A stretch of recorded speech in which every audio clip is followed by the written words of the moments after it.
Now, this is not to be seen as magical or arbitrary. So, in other words, Cain's line is not cursed in the sense that if you're born into Cain's line, you are offspring of the serpent, whether you want to be or not. That's not what the Bible's trying to say. It's not trying to say that certain bloodlines are just magically cursed. Instead, what happens is that Cain leaves for his descendants a legacy of generational sin that everybody is stained by because they end up participating in it.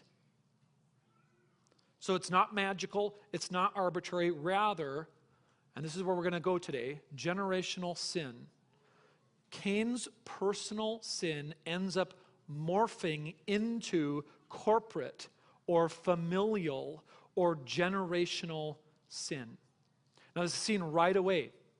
The first thing that Cain does when he leaves from after murdering his brother, and God says to him, the judgment on Cain. Do you remember what God said to Cain? What's the judgment? You're going to be a fugitive and a wanderer. That's the judgment. Okay? It's kind of like, Cain, you can't get along with people, so you don't get to be around people.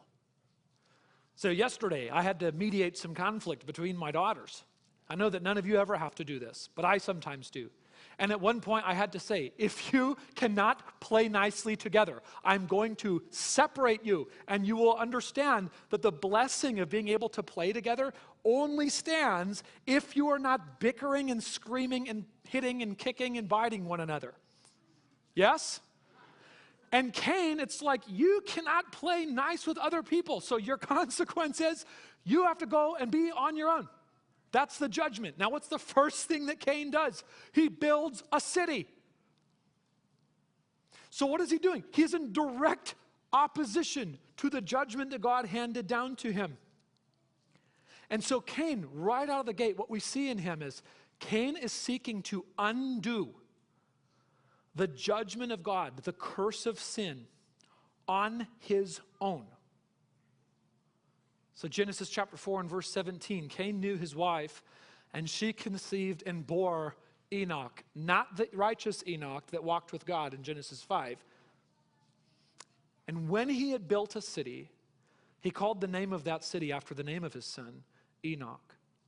Now, one thing I want us to get in this story here is that in this story, there is in reality very little difference conceptually between city and family. Right? Cain is building what? Is he building a city or is he building a family? Both. He builds a city, but how is it that he's building a city? He's building a city by building a family. Right? We got to get this. Like, society is actually just a large corporate structure of humanity made up of what? Smaller corporate structures of humanity. So society is like a big community, you might say a big family that is made up of small families, individual families. And so Cain is building both a city and a family, and his sin ends up dominating both of them. The city that he builds is corrupt because his family line is dominated by generations.